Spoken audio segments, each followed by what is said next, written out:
a huge story. According to a new report in The Intercept, a secret diplomatic cable demonstrates that the Biden administration pressured Pakistan to remove its prime minister for failure to toe the line on the war in Ukraine.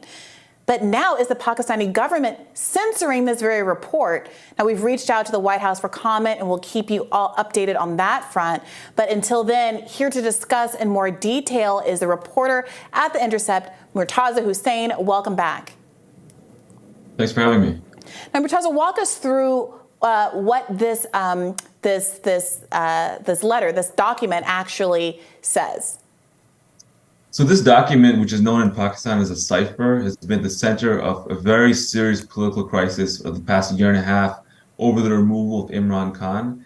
The document itself deals with a conversation between a senior State Department official and that at that time the Pakistani ambassador to the U.S., where the State Department expresses extreme frustration with Pakistan's aggressively neutral, the term they use, stance on the Ukraine war under Khan, and encourages the Pakistani side, I'll say even threatens them that if Khan is not removed, Pakistan would face, quote, isolation. And to be clear, Khan at the time of the Russia-Ukraine war breaking out, I believe he was meeting with Putin, something that infuriated the U.S. government. Is that correct? That's correct. That's mentioned in the document itself. The Pakistanis were very upset that Khan had been in Moscow on the eve of the invasion, something which Khan said he didn't know about earlier than that. And they had said that if Khan remains in power, well, the State Department officials said two things, that we believe this policy of neutrality is Khan's policy personally and not that of the broader government by implication, or the Pakistani military, which is known to be one of the real power players or the main power player in the country. And if Khan was removed, the State Department official added, the dent that had been created in the relationship can go away and, quote, all will be forgiven. So it was a very strong green light and encouragement for the removal of Khan. In the document, the State Department doesn't say, go remove Khan right now and this is an order, but they pretty much give every form of encouragement in the form of threats and positive reinforcement, saying that if he stays, things are going to be very bad between us. If he goes, things will be a lot better. And Khan has been, can you give us more details on the removal of Khan? And I see that he's being charged now for corruption charges and is facing prison time. So Pakistan has elections scheduled for later this year, and Khan is the most popular politician in Pakistan. Polls show that if he were allowed to contest the elections, he'd win very handily. These charges, corruption charges against him, are widely believed to be an effort to stop him from contesting these elections. He's already been sentenced to 3 years in jail with a 5-year ban from politics. And now, this is very important, with the disclosure of this document, the Pakistani establishment, the military junta now controlling the country, has fought very, very hard to stop this document from coming to light. And they're blaming it on Khan, even though, as we specify very specifically and very clearly in our story, it's a source from inside the military itself, which is disillusioned with the crackdown, disillusioned with the attacks on democracy and the impact of that on the military itself, who gave it to us.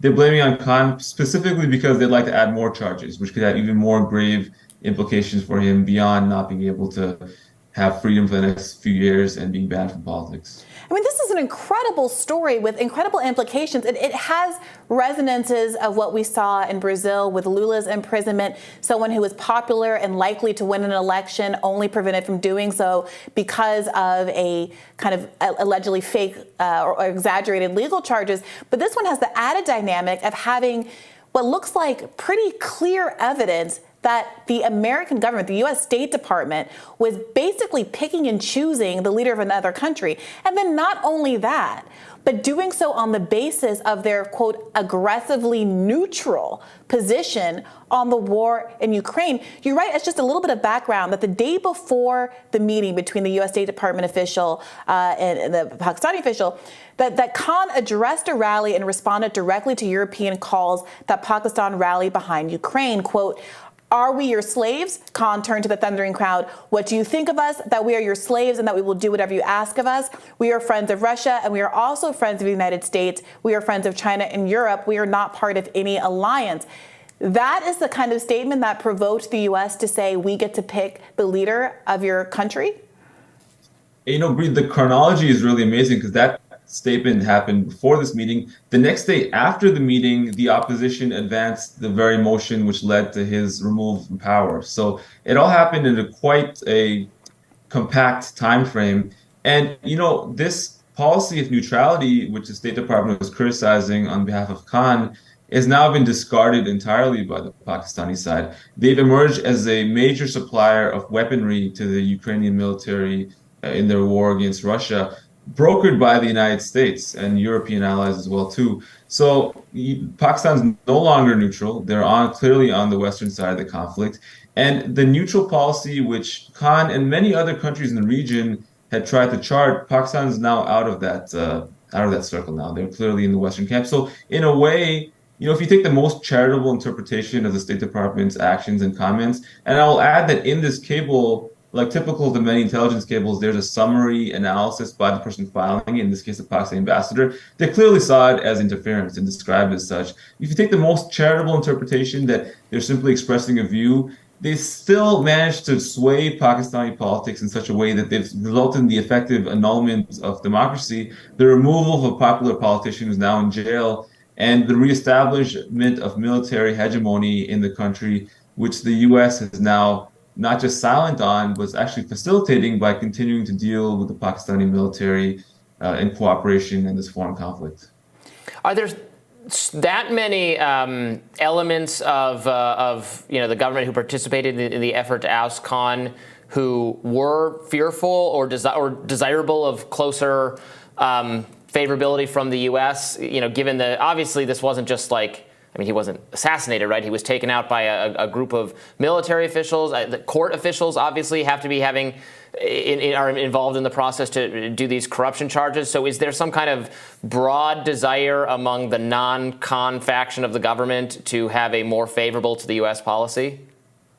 There's a joke in Pakistan that the country rests on the pillar of 3 A's, which is Army, Allah, and America. So the view of America is considered very, very important in the configuration of Pakistani politics, almost to the extent that the U.S. is part implicitly, if any, governing compact as a major stakeholder. So the fact that the military really wants to be seen as useful to the United States, it's a source of cash for them during the Cold War and political support, and it was again during the War on Terror. Now those two eras are over, or at least the War on Terror is winding down considerably. We're in a new era. They want to make themselves useful again, and they didn't want to fall out with the United States because they viewed it as a source of resources and patronage. And this neutrality was basically a threat to that. And now that that's out the window, this relationship where the political economy of Pakistan is sustained through military rule can continue with outside support. So really, if you look at Pakistani history, there's been a lot of a lot of prime ministers who've died under weird circumstances, have been executed, have been imprisoned, have been barred from politics. The U.S. has always had some role in that. They've had some role in their relationship with the military as a conduit for that. So it's very rare that we ever have documentary proof like we have in this case with this cable. And the fact that we have this proof is why it's caused such a stir in Pakistan, because normally there's some level of deniability to this relationship, the sordid reality of this relationship. But now it's been laid bare for all to see. And as long as the U.S. has this relationship with the Pakistani military, it's going to remain as one of the decisive players in Pakistani politics, which ultimately is to the detriment of Pakistani democracy. The U.S., for all its importance, is not written into the Pakistani constitution. Murtaza, we also have to get into this. You talked about the fallout in Pakistan, the response to this explosive story. I see people online saying, posting screen grabs that seems to be evidence that the story itself, the Intercept reporting you're reporting, is being censored in Pakistan? Well, that's right. There's something very important to keep in mind that the Pakistani military junta is believed to have killed 2 people to stop this cipher from coming out over the past year. One was a journalist named Arshad Sharif, who was assassinated in Kenya. Another was a gentleman named Imran Riaz Khan, a Pakistani journalist. He's not known to be dead yet, but he disappeared a few months ago, and no one's heard from him. His family's not heard from him, so his fate is very, very unclear. They've gone to extraordinary lengths to stop this from coming out. They've arrested thousands of people. Khan himself has been threatened over this document. they don't want it to come out, and they don't want Pakistanis to see it. Now, suddenly, because of a leak inside their own institution has come out, and the last thing they can really do is just to throttle the internet, throttle the Intercept's website. I think that effort is creating a bit of a Streisand effect. The cat's out of the bag at this point. But yet they're doing everything they can to prevent its disclosure, which I think is also a testament to its importance and veracity as well too. If this was a nothing burger, if this was not as serious as some of the detractors and critics have claimed who are aligned with the military, they wouldn't need to do this much to stop it. But now that it's out, they are in a lot of trouble, and the last ditch effort is to block the internet, which we're seeing right now. Yeah, and Ryan Graham, obviously our former colleague, your co-writer on the story at The Intercept, he tweeted this morning that Pakistani police are pursuing Imran Khan's attorney on the highway, and he's vowing not to surrender without a warrant. Dystopian scenes unfolding. Do you know anything more about what's going on there? Unfortunately, Pakistan has always had, despite attacks on the press and constraints from the military, it's had a pretty robust civil society, a robust press, a robust judiciary, legal scene. That's all in the past few months being suppressed to a degree you've not seen maybe in generations, maybe ever. It's a burgeoning totalitarianism. So you see lawyers, politicians who don't toe the government's line being arrested. Today, as you mentioned, Imran Khan's lawyer was almost arrested. And I do believe that through their efforts to falsely pin the story and the disclosure of the cipher on Imran Khan himself, you may see very, very grave steps taken against him and people close to him. In Pakistan, the penalty under this proposed Official Secrets Act the military is pushing forward for treason is very grave. It could be the loss of one's life. So I think that, you may see only the beginning right now of a far worse crackdown to come, which would mean the final end of democracy in Pakistan for the foreseeable future, which unfortunately is being met with silence by the U.S. State Department and White House, despite what seems to be their own involvement in setting the circle of events in place. And very much despite constant rhetoric about the need to foster democracy, even by using American dollars for weapons to do so everywhere around the world. Murtaza, thank you so much for joining us. It's my pleasure. Thanks for having me.